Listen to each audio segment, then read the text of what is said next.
શ્રી સ્વામિનારાયણ ભગવાનની જય, અક્ષર પુરુષોત્તમ મહારાજની જય, ગુણાતીતાન સ્વામી મહારાજની જય, પ્રમુખ સ્વામી મહારાજની જય.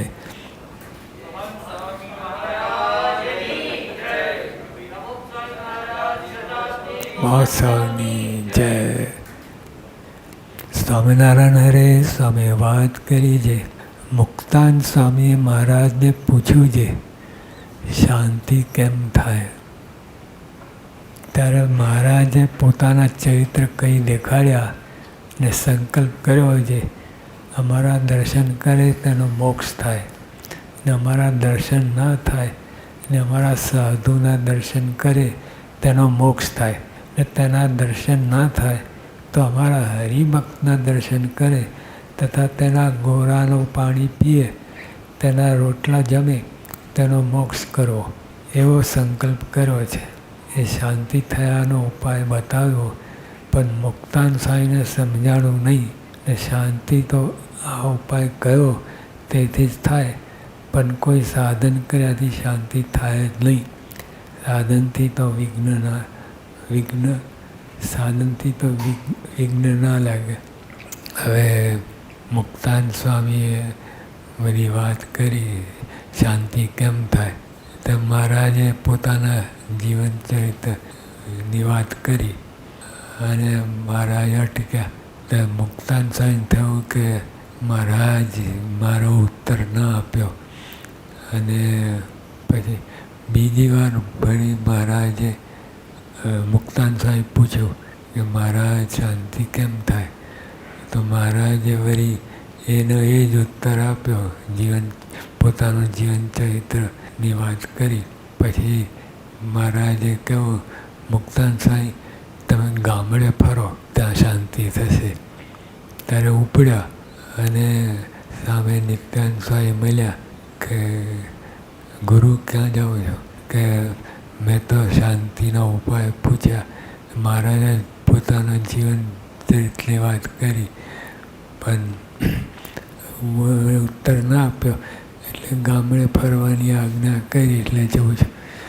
તો નિત્યાનંદ સ્વામી કહ્યું કે ગુરુ આ મારા જીવન ચરિત્રમાં જ શાંતિ છે, તમે ક્યાં ભૂલા પડ્યા. પણ એ છે પછી મહારાજને કહ્યું કે મહારાજ મને ઉપાય બતાવ્યો નિત્યાનંદ સ્વામી. એટલે મહારાજે કહ્યું કે અમારે તમને ક્યાં ગામડે મોકલવા હતા. આ પ્રશ્નોનો ઉત્તર થયો એટલે શાંતિ થઈ. એટલે ગુણાતીતાન સ્વામી પણ એ જ વાત કરે છે. મુક્તાન સ્વામીને સમજાણું નહીં ને શાંતિ તો ઉપાય કયો તેથી જ થાય, પણ કોઈ સાધન કર્યાથી શાંતિ થાય જ નહીં. સાધનથી તો વિઘ્ન ના લાગે, સાધન કરે તો વિઘ્ન ના લાગે એટલું જ. પણ શાંતિનો ઉપાય તો મહારાજે કહ્યું જીવન ચરિત્ર. અને આપણે બધાને અનુભવ પણ છે કે જીવન ચરિત્ર વાંચેથી બધા પ્રશ્નોનો ઉત્તર મળી જાય. ધર્મ, જ્ઞાન, વૈરાગ, ભક્તિ એ ઝીણવટથી જોઈએ તો બધા ઉત્તર મળી જાય. એટલે એમાં પ્રશ્ન ના થાય. મારે બાયપાસ સર્જરી કરી ત્યારે પછી રૂમમાં લાવ્યા ત્યાં તો 9 AC, એવી ઠંડી લાગે કે મેં આત્મા વિચાર કર્યો આત્મા છું, બ્રહ્મ છું, પણ કાંઈ ન વર્યું. બીજા બધા વિચારો કર્યા, કાંઈ ન વર્યું. પણ યોગી બાપાએ જૂનું જે શાસ્ત્રીમાની ડેરી હતી, પતરાવાળી ડેરી હતી, ત્યાં સ્વામીએ મને એટલું જ કહ્યું હતું કે હું ને શાસ્ત્રી મહારાજ અમે અહીંથી આવતા હતા અને ઝીણો ઝીણો વરસાદ પડતો હતો, અને બસ એટલી જ વાત કરી. બીજું કોઈ વાત મને શાંતિ થઈ ગઈ, એકદમ ટાળક થઈ ગઈ. તો જો આ તો ઉપાય કર્યો નહોતો તોય આ જીવન ચરિત્રથી શાંતિ થઈ ગઈ. એટલે કારણ કે એ પ્રમાણે એ જીવ્યા છે, પ્રત્યક્ષ દાખલો છે, એ કલ્પનાની વાત નથી. એ જે વાત કરી એ બધું જીવ્યા છે અને અનુભવ કર્યો છે અને પોતાના ગુરુમાં એવી રીતે જોડાયા છે. એટલે ગુરુ પરંપરા ચાલી આવે છે. એટલે આપણે શાંતિ પણ એમાં જ થાય. તમે સમજો કે ના સમજો, પણ વિચારી કે એ બધું જ એમાં છે. મહારાજના જીવનચરિત્ર, ગુણાતીતાનંદ સ્વામી જીવનચરિત્ર, ભગતજી મહારાજ, શાસ્ત્રી મહારાજ, યોગી મહારાજ, પ્રમુખ સ્વામી મહારાજ, બધા જીવનચરિત્ર એમાં શાંતિ થાય. અત્યારે તો હું વંચાવું છું પ્રમુખ સ્વામી મહારાજ જીવનચરિત્ર. એટલી મજા આવે છે કે ના પૂછો વાત. એટલે જે આપણે જીવનચરિત્રમાં જ શાંતિ છે. સ્વામિનારાયણ હરે સ્વામી વાત કરી છે, વાતો કરવા માંડે ત્યાં પોતાનો અંગ બંધાય. ફરી ફરીને એકની એક વાત કરવાનું પ્રયોજન એ છે જે પોતાની મેરે એકલા જ વાત સમજ્યા હોઈએ તે કોઈ ફેરવનાર મળે તો ફરી જાય. ને 50-100 માણસે મળી નક્કી કર્યું હોય તો પછી કોઈથી ફરે નહીં. આપણે પોતાના અંગની વાત કરી. હવે પોતાનું અંગ બાંધ્યું હોય, જે રીતે સેવા ભક્તિ અંગ બાંધ્યું હોય તો વાતો કરવા માટે ત્યારે પોતાનું અંગ બંધાય. અને ફરી ફરીને એકની એક વાત કરવાનું પ્રયોજન એ છે જે પોતાની મેળે એકલા જ વાત સમજ્યા હોઈએ તે કોઈ ફેરવનાર મળે તો ફરી જાય. ને 50-100 માણસે મળી નક્કી કર્યું હોય તો પછી કોઈથી ફરે નહીં. એટલે જે પોતાની વાત કરી, આપણે પોતે વાત વિચાર કરી કહીને અંગ બાંધ્યું હોય પછી તો ફરી જાય. પણ સમૂહમાં જ્યાં સંતો 50-100 માણસ મળી નક્કી કર્યું હોય તો પછી કોઈથી ફરે નહીં. એટલે બધા જે ગોષ્ઠીનો હેતુ વાત છે, ગોષ્ઠી આપણે કરીએ તો ગોષ્ઠીમાં પાક્કું થાય. જે વાત ગુરુએ વાત કરી હોય જે આપણે ઘૂંટીને પછી ફરી ફરીને એ પાક્કું થાય અને પછી ફરે નહીં. યોગીઓ અમને ગોષ્ઠી જ કર એ વાતો કરીને પછી બાપા નાવા બીજી ક્રિયા કરવા જાય તો અમને વાત કરે કે જાઓ ગોષ્ઠી કરો. તો ગોષ્ઠી એ ગોષ્ઠીનો બહુ સારું છે. એમાંથી બધું પાકું થાય, દ્રઢતા થાય અને એકબીજાથી મળેથી બધું જે વાતો કરી હોય એ પાકે. અને એમાંય ગોષ્ઠી કરે.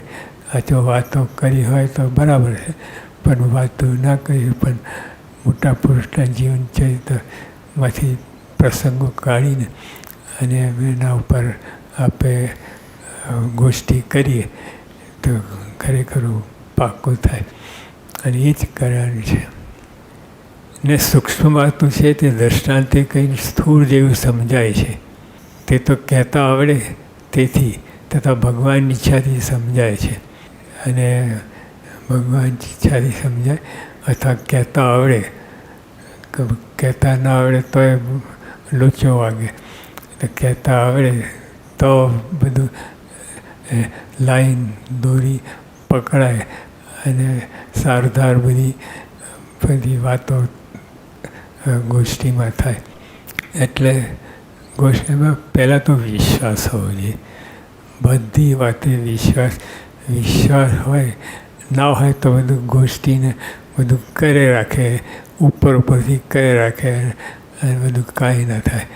વિશ્વાસ, દ્રઢ વિશ્વાસ છે કે જે આપણે ગુરુ મળ્યા છે એ સાચા છે, સત્સંગ સાચો છે, શ્રીજી મહારાજ સાચા છે, ગુણાતીતાનંદ સ્વામી સાચા છે, ભગતજી મહારાજ સાચા છે, યોગી મહારાજ, શાસ્ત્રી મહારાજ સાચા છે, યોગી મહારાજ સાચા છે, પ્રમુખ સ્વામી મહારાજ સાચા, અને સત્સંગ સાચો છે અને હરિભક્તો સાચા છે.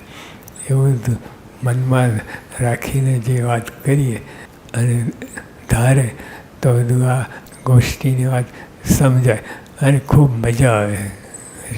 તે તો કહેતા હોય તથા ભગવાનની ઈચ્છાથી સમજાય છે, પણ આપણે મંડી પડીએ તો ભગવાનની ઈચ્છાથી સમજાય.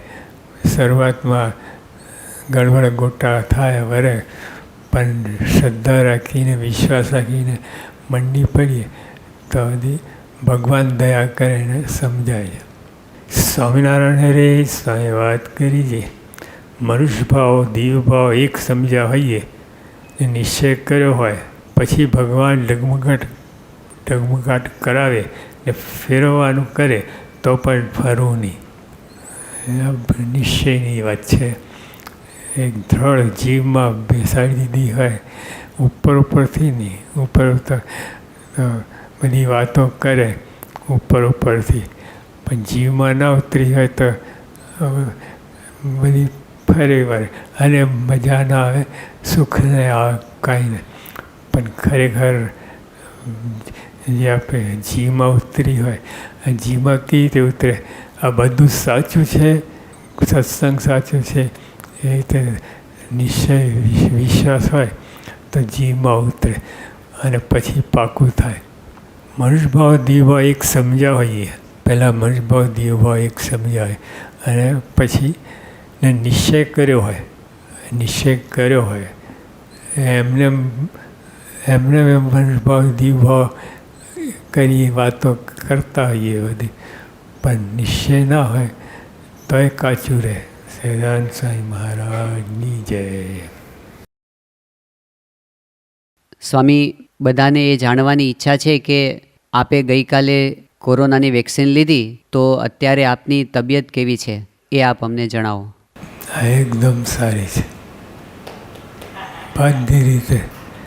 પ્રેશર ને નાડી ને હા ને બધું જેવું પરમ દિવસે હતું એવું જ.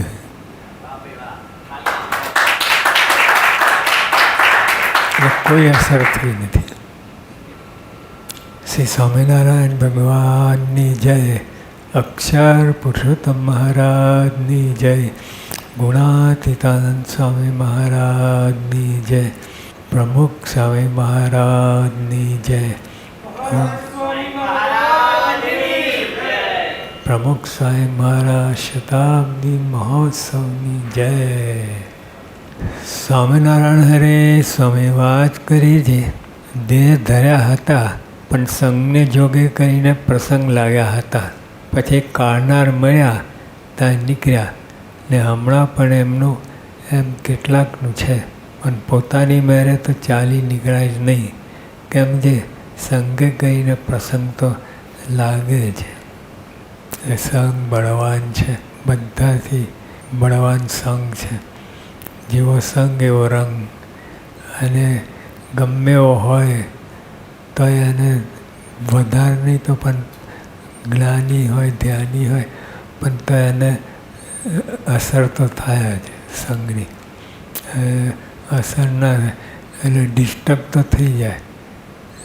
સંઘ એવો હોય, સામા માણસનો સ્વભાવ અને જે હોય તે ઘડીક વાર તો પણ એનેથી સ્થિતિથી વિચલિત થઈ જાય. પછી ભલે આવે અંતરદ્રષ્ટિ કરીને પાછો, પણ તોય એકવાર સંઘનો તો રંગ લાગે છે.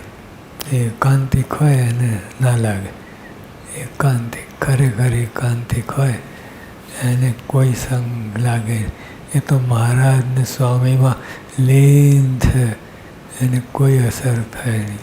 મહારાજને સ્વામીથી જુદા પડે સણોમાર, પણ તોય એને સંગ અસર કરી જાય. સ્વામિનારાયણ હરે સ્વામી વાત કરી છે, દેહ પોતાનું નથી ને પોતાનું માને છે એ જ અજ્ઞાન છે. આ તો અજ્ઞાન બધાને સત્સંગી હોય તો પણ એને આ અજ્ઞાન વર્ગેલું છે. આપણે તપાસી જોઈએ કે કેટલો વખત દેહ ભાવમાં રહીએ છીએ ને કેટલો વખત આત્મા ભાવમાં રહીએ છીએ. એ તપાસીએ તો જરૂર ખબર પડશે કે દરેક આપણે દેહમાં જ જોડાયેલા છે.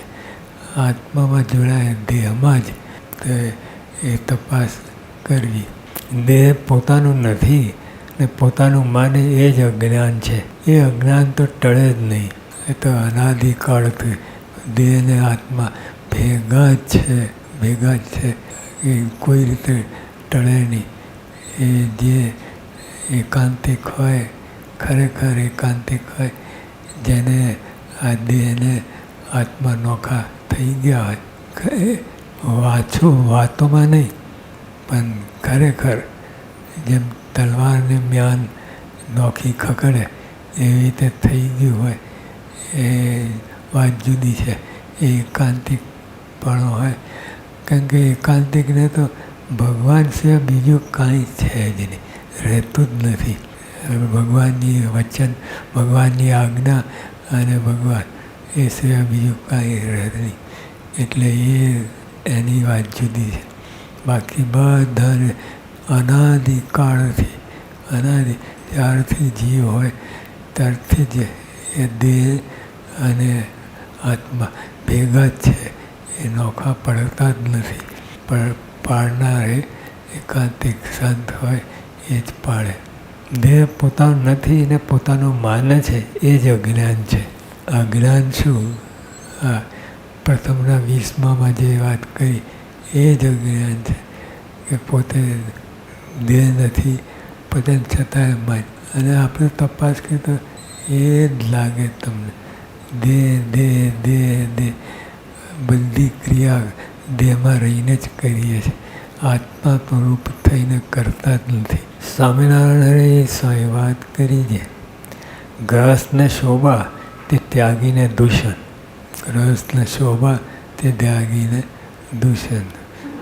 જેવા આપણે ભગવા પહેર્યા, માથે મુંડાયો, અને એ આપણી રીત જ જુદી છે. અને